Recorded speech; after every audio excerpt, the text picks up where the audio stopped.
ওড়িশায় ধুমধাম করে রসগোল্লা দিবস পালন করা হয়। কেন করা হয় জানেন? এর সঙ্গে কিন্তু জগন্নাথ লক্ষ্মী এদের একটা সম্পর্ক রয়েছে।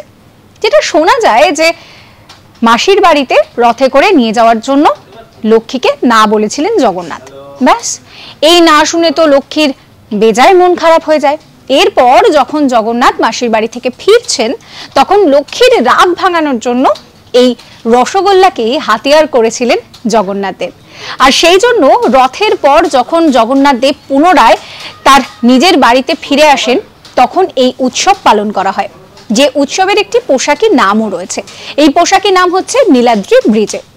অর্থাৎ বলা যেতে পারে যে লক্ষ্মীর রাগ ভাঙানোর এই উৎসব, এবং এই উৎসব বছরের পর বছর ধরে কিন্তু যারা ভক্তরা রয়েছেন তারা পালন করে আসেন।